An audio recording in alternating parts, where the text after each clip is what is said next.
বিসমিল্লাহির রহমানির রহিম। আসসালামু আলাইকুম। তো দীর্ঘ 18 মাস পর বাচ্চাদের স্কুল খুলেছে আজকে। স্কুলে যাওয়ার জন্য ওরা খুব এক্সাইটেড, মানে আজ কয়েকদিন ধরেই প্রিপারেশান নিচ্ছে। এতদিন পর স্কুল খুলবে, স্কুলে সবার সঙ্গে দেখা হবে, বা বন্ধুদের সঙ্গে, টিচারদের সঙ্গে। তো যাই হোক, বাইরে থেকে মানে যতটা সম্ভব সব ধরনের সতর্কতা অবলম্বন করে স্কুলে পাঠিয়েছি বাচ্চাকে, আর বাকিটা আল্লাহ ভরসা। আর ভিতরের যে ইয়েটা, সতর্কতা যে ইয়েগুলো, ওটা টিচারদের উপরে দায়িত্ব থাকবে, কারণ ভিতরে তো আর আমরা দেখব না, ওখানে তো টিচারদের উপরে দায়িত্বটা থাকবে। তো যাই হোক, আল্লাহ ভরসা।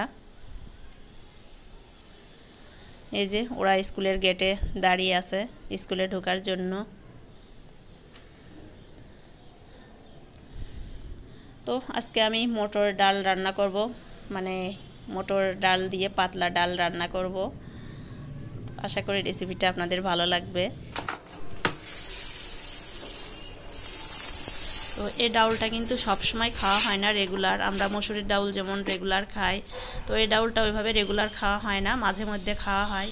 তবে আমার কাছে খুব সুস্বাদু লাগে, মানে ভালো লাগে আর কি ডাউলটা। তো ডাউলটা আমি এখন একটু ভিজিয়ে রেখে দেব, আধা ঘন্টা মতো ভিজিয়ে রাখবো, কারণ এটা কিন্তু মসুরের ডাউলের মতো অত তাড়াতাড়ি রান্না হয় না, একটু সময় লাগে।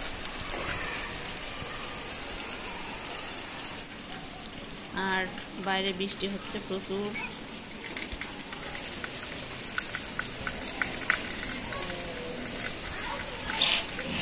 বৃষ্টি দেখতে খুব ভালো লাগে, এই জন্য আর কি একটু ভিডিও করে নিলাম।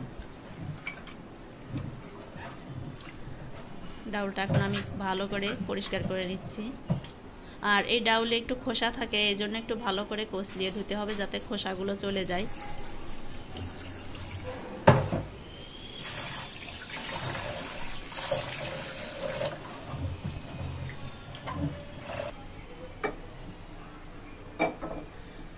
ডাউলটা আমি একটু প্রেসারে দিয়ে রান্না করব, কারণ ওই যে বললাম মসুরির ডাউলের মতো তো তাড়াতাড়ি রান্না হয় না, একটু সময় লাগে। তো এই কারণেই আমি প্রেসারে দিয়ে রান্না করব, যাতে তাড়াতাড়ি হয়ে যায়। আর প্রেসার কুকারে 3টা সিটি দিলেই হয়ে যাবে। তো একসঙ্গে আমি রসুন, পেঁয়াজ আর কাঁচামরিচ দিয়ে দিলাম, দিয়ে আমি এখন রান্নায় বসিয়ে দেব, প্রেসারে দেব আর কি। তো এটা আমি পাশের চুলায় দিয়ে দিচ্ছি, আর এখন আমি বাকি রান্নাগুলো রান্না করে নিব। তো সেগুলো আমি গুছিয়ে নিয়েছি।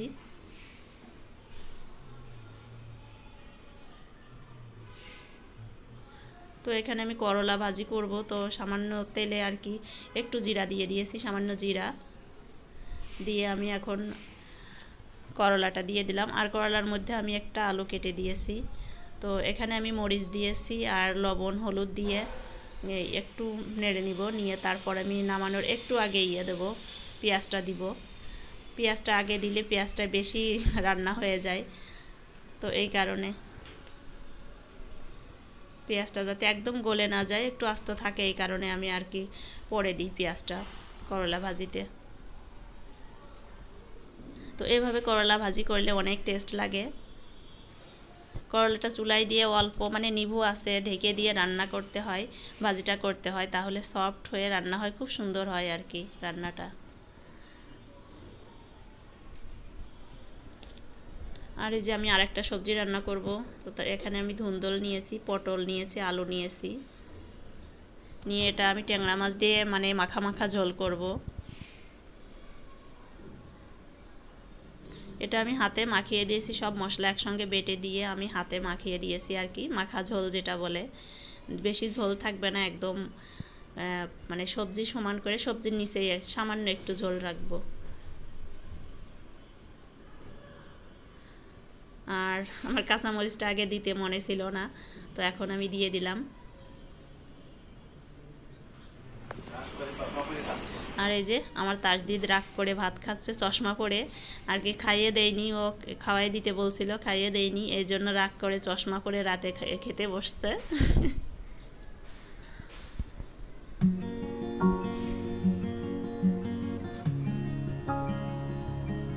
তো এই যে আমি পাশের চুলায় ডাউলটা দিয়ে দিয়েছিলাম, তো সেটা এখন হয়ে গেছে, ডাউলটা সিদ্ধ হয়ে গেছে। আমি এখন ডাল ঘুটনি দিয়ে একটু ঘুটা দিয়ে দেবো।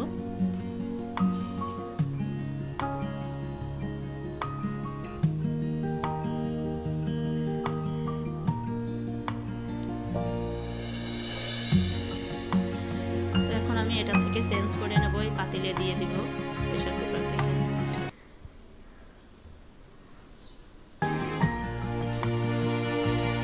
যারা এখনো এই মটর ডাউল রান্না করে খাননি তারা খেয়ে দেখবেন, আসলে মজা। মানে মসুরির ডাউল খেতে খেতে একঘেয়েমি হয়ে গেলে তখন একটু অন্য কিছু, অন্য ডাউল রান্না করে খেলে কিন্তু মজা লাগে, ভালো লাগে আসলে। লবণ আর হলুদ আমি এখন দিয়ে দিলাম, আগে কিন্তু আমি লবণ হলুদ দিইনি। এখন একটু জাল দিয়ে নিব, জাল দিয়ে মানে একটু কমিয়ে নেব ডাউল।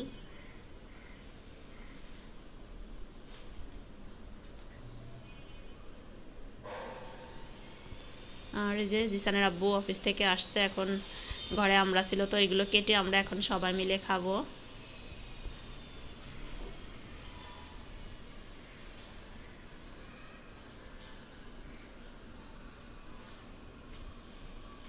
আর আমি সাধারণত সিম্পলভাবে আমরা কিভাবে মাখিয়ে খাই সেটাই একটু শেয়ার করছি আপনাদের সঙ্গে।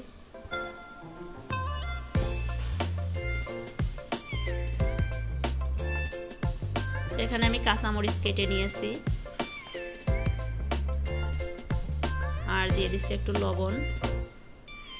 লবণটা দিয়ে আমি মরিচের সঙ্গে একটু মাখিয়ে নেব, আমরা যেভাবে ভর্তা করি আর কি।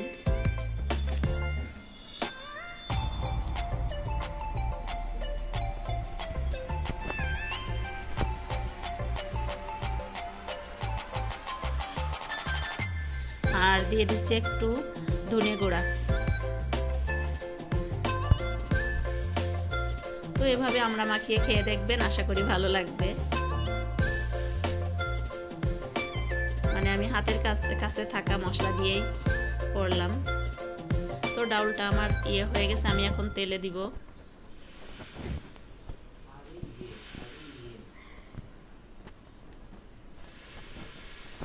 তেলের মধ্যে আমি এখানে রসুন কেটে দিয়েছি ছোট করে, আর একটা পেঁয়াজ দিয়েছি।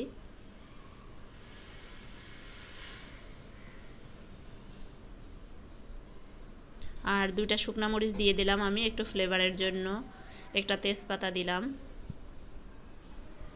আর কিছু পাঁচফোড়ন দিয়ে দিচ্ছি আমি। এই পাঁচফোড়নটা দিলে অনেক মানে ভালো একটা স্মেল আসে। আর যেহেতু পাঁচফোড়নের মধ্যে কিন্তু অতটা জিরা থাকে না, মানে না থাকার মতোই, তো সামান্য কিছু জিরাও আমি অ্যাড করে দিলাম। তো মশলাটা একটু লাল হলে আমি নামিয়ে এর মধ্যে দিয়ে দেবো এখন ডাউলের মধ্যে। তো ডাউলটা আর 10 মিনিট মতো চুলায় রেখে মানে বলক আসলে আমি নামিয়ে নিব। এই হলো আমার মটরের ডাউল রান্না। তো এইভাবে আপনারা রান্না করে খেয়ে দেখবেন, আশা করি ভালো লাগবে।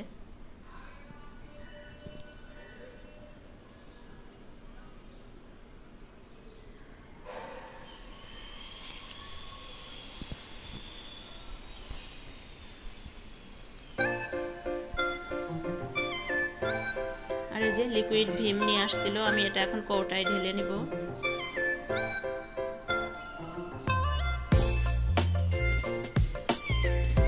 তো এটা কিন্তু আমার জিসান করছে এই কাজটা, ও বলল যে আম্মু আমি ঢেলে দিই, আর মুখাটা আমি লাগালাম, ও শুধু ঢালছে ইয়েটা। এখানে একটা গাছ আছে, কয়েকদিন পর পর আমি গাছটায় পানি দিই, মানে 5-6 দিন পর। পানিটা শুকিয়ে গিয়েছিল, একটু পানি দিলাম।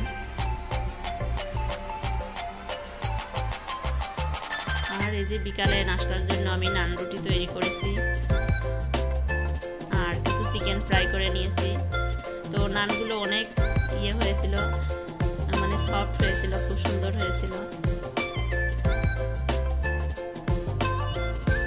আমার জিসানের আব্বু অফিস থেকে এসে মানে খেয়ে বলল যে মানে ও ভাবছে যে মনে হয় বাইরে থেকে কিনে নিয়ে আসছি, আসলে মানে ও বুঝতে পারেনি, মানে এত সুন্দর হয়েছিল, আসলে খুব সুন্দর হয়েছিল নানগুলো।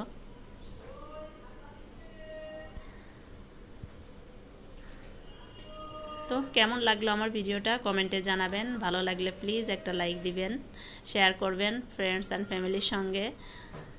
ভালো থাকবেন সবাই, আমার জন্য দোয়া করবেন। খোদা হাফেজ।